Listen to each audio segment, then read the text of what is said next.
Welcome two levels academy Islamabad. आज की हमारी वीडियो है code of Hammurabi. Code of Hammurabi भी आपको एग्ज़ाम में आ सकता है। क्यों आ सकता है? क्योंकि बेसिकली ये कोड है, ठीक है, पुराने ज़माने का, लाइक इजिप्ट के ज़माने का। आप लोगों ने इजिप्ट मूवीज़ तो देखी होंगी बहुत सारी, द मॉमी वाली एंड इस तरह की। तो बिल्कुल वैसे ही उस ज़माने में जो लॉज बनाए गए थे वो बड़े इंपॉर्टेंट हैं। उन्हीं लॉज से ज़ाहिर है बहुत से नए लॉज बने, ठीक है। तो इन पुराने लॉज से नए लॉज बनाए गए, तो इसलिए ये हमारे लीगल सिस्टम में ये सब्जेक्ट मौजूद है। तो इसलिए एहतियातन मैं आप लोगों को ये करा रही हूँ कि अगर आपको पेपर में ये आ गया और लिखना पड़ जाए तो आपके पास सेल्फ नॉलेज इतनी हो इसकी कि आप लिख सकें अपने वर्डिंग्स में। तो इंट्रोडक्शन में क्या करना है, हमें बताना है, a long time ago before the modern laws people still needed the rules to live together peacefully. कह रहे हैं कि जब पुराने वक्त में, आजकल के मॉडर्न लॉ जब नहीं हुआ करते थे पुराने वक्तों में, तो ज़ाहिर है इंसान तो तब भी रहा करते थे ना, तब भी ज़िंदगी थी, तब भी लोग थे।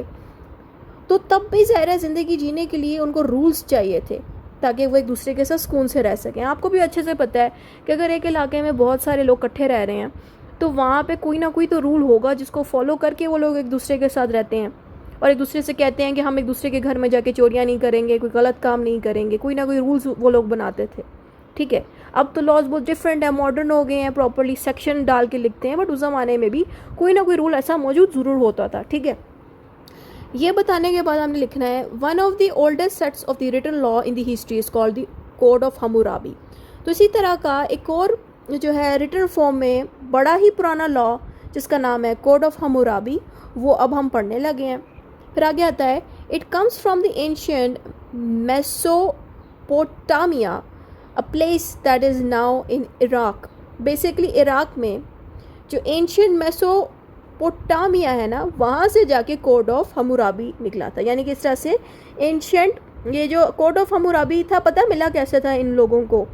इन लोगों ने, ये जो बंदे थे ना जिनको ये कोड मिला, उन्होंने क्या किया, ज़मीनें बाकायदा खोदी और इस तरह से आसपास जब उन्होंने खोदा तो इस तरह का एक पत्थर मिला जिस पे स्टैचू के ऊपर एक बंदे की प्रॉपर इस तरह से ये स्टैचू बनाया गया। और जो साथ में जो आपको लफ्ज़ दिख रहे हैं, ये सारे ये जो लफ्ज़ दिख रहे हैं, इसको ट्रांसलेट किया गया। बाद में पता चला ये सारा उनका लॉ था जो इसमें लिखा हुआ था, ठीक है। इस तरह से ये बड़ा मज़े का टॉपिक है, रीड करके ही समझ लग रहा है आपको।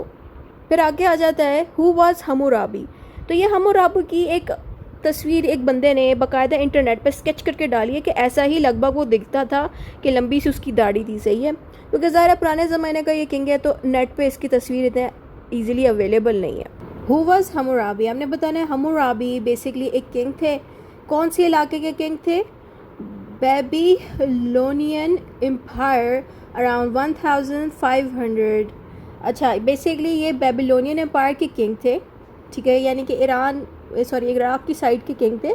कौन से साल में? 1754 BC में। He wanted to make sure that everyone in his land was treated fairly and knew the rules. ये किंग चाहते थे कि उनके इलाके में जो लोग रह रहे हैं उन सबको अच्छे तरीके से ट्रीट किया जाए। तो ये इनकी ख्वाहिश थी। फिर इन्होंने अपने नाम से ही एक कोड ऑफ हम्मुराबी बनाई, यानी कि एक कोड का मतलब होता है कि लॉ का बाकायदा रिटन फॉर्म में लिख दिए गए चीज़ें, यानी कि लॉ को लिख दिया इन्होंने और फिर उस लॉ को नाम दे दिया कोड ऑफ हम्मुराबी का। अब हमने बताना है, the code of Hammurabi is a list of 282 laws written on a big stone pillar। तो यहाँ पे तस्वीर जो शुरू में मैंने आपको दिखाई थी, तो इस तरह का एक बड़ा सा पत्थर था स्टोन जैसा, जिसके ऊपर कम से कम 282, आई थिंक इतने ही थे, मुझे नंबर भूल गया है, 282, यस, 282 लॉज लिखे गए इस पत्थर पे खरोद के। और ज़ाहिर है इतने सालों बाद फिर ये पत्थर जब मिला तो पता लगा कि इस पर 282 कोड्स बाकायदा यानी कि लॉ लिखा गया, सही है।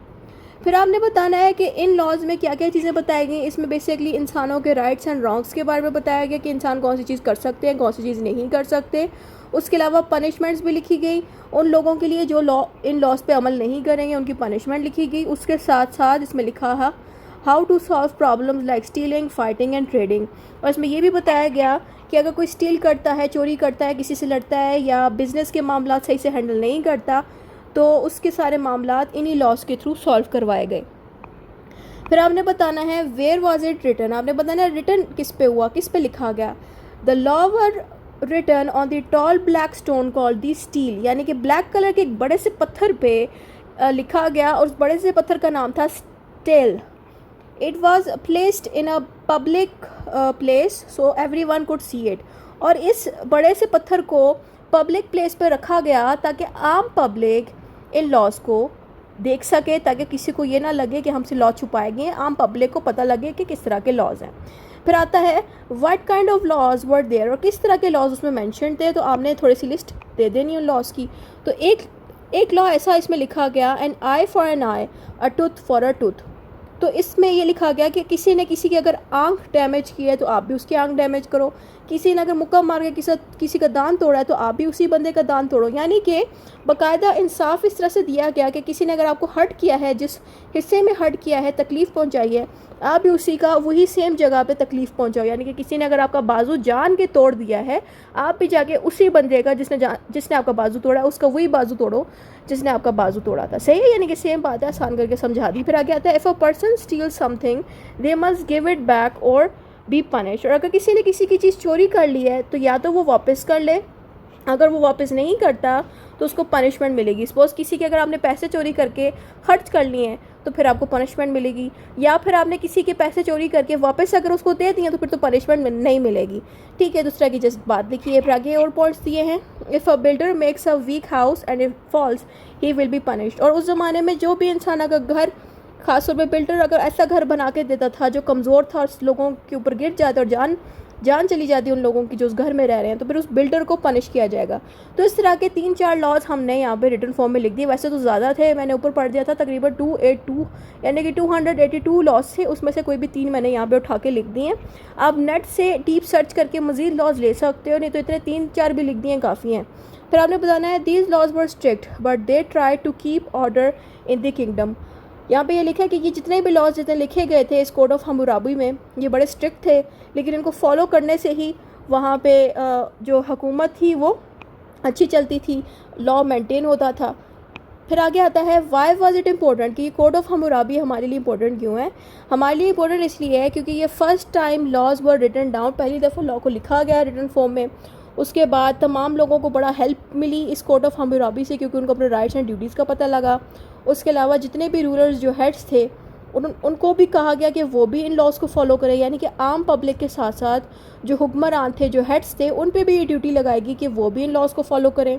फिर आगे आता है इट गिव्स फेयर डिसीजन, यानी कि इस रिटन लॉ, ये जो कोड ऑफ हम्मुराबी है, इसके बनने से क्या हुआ कि डिसीजंस भी सही लिए जाते थे लोगों के लिए। ठीक है, ताकि पनिशमेंट भी वैसी मिले जैसे उन्होंने हरकत की है उन लोगों ने। फिर आगे आता है इन्फ्लुएंस ऑन अदर लॉज। अब इन्फ्लुएंस का मतलब ये है कि इस कोड ऑफ हम्मुराबी ने कितना ज़्यादा असर डाला दूसरे मुल्कों में। तो हमने बताना है the code of Hammurabi help later civilizations like the Greeks and the Romans learn how to make organized laws. It was the beginning of the law and justice system we use today.